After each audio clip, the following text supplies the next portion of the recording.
উদয়পুর বিভাগের ব্যবসায়ী সংঘের উদ্যোগে বৃহস্পতিবার দুপুর 2টায় লেক সিটি শপিং কমপ্লেক্সে ব্যবসায়ী সংঘের অফিস ঘরে এক আর্থিক সাহায্য তুলে দেন ব্যবসায়ী সংঘের নেতৃবৃন্দরা।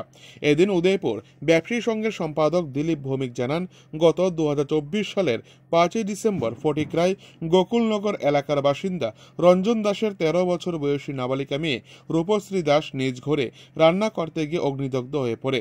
এর ফলে ব্যাপক ক্ষতির শিকার হয় মেয়েটি। পরবর্তী সময়ে তাকে উন্নত চিকিৎসা করানোর জন্য আগরতলা জিবি হাসপাতালে ভর্তি করা হয়, কিন্তু আর্থিক অবস্থা খুবই খারাপ থাকার কারণে মেয়েটির সঠিক পরিষেবা করা সম্ভব হচ্ছে না। পরে সামাজিক মাধ্যমে সাহায্যের আবেদন জানান রূপশ্রী দাসের অভিভাবকরা। তখন উদয়পুর ব্যবসায়ী সংঘের সম্পাদকের চোখে পড়ে সাহায্যের আবেদনটি। পরে যোগাযোগ করা হয় রূপশ্রী পরিবারের সাথে।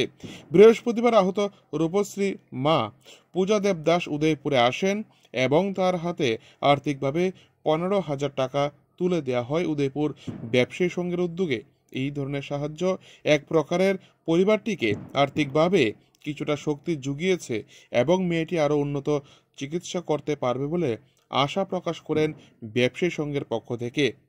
উদয়পুর থেকে নিজস্ব প্রতিনিধি রিপোর্ট, টিভি 100 বাংলা। কিছুদিন আগে আমি মোবাইল ঘাট থেকে ফেসবুকে দেখলাম একটা মর্মান্তিক ঘটনা। জিবি হাসপাতালে চিকিৎসাধীন ওনার মেয়ে 13 বছর বয়স, কুমারঘাট ফটিক ছড়া ওইদিকে বাড়ি, কোমর থেকে একদম মাথা পর্যন্ত পুরা অগ্নিদগ্ধ হয়েছে রান্না করতে গিয়ে। মা বাবা বাড়িতে ছিল না, মা বাবা কাজে গিয়েছিল, বাবা রাজমিস্ত্রি কাজ করে। তখন প্রতিবেশী এসে দরজা ভেঙে মেয়েটাকে উদ্ধার করলো। পরক্ষণে মেয়েটা এখন জিবি হাসপাতালে চিকিৎসাধীন আছে।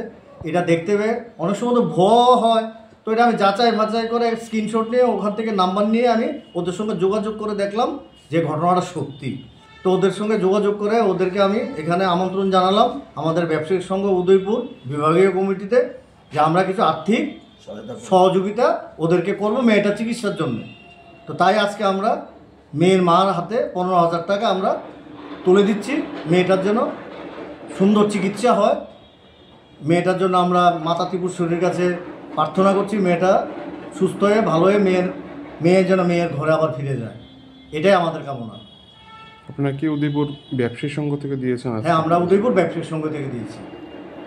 আপনার নাম? আমার নাম দিলীপ ভৌমিক, আমি ব্যবসায়ী সংঘের সম্পাদক।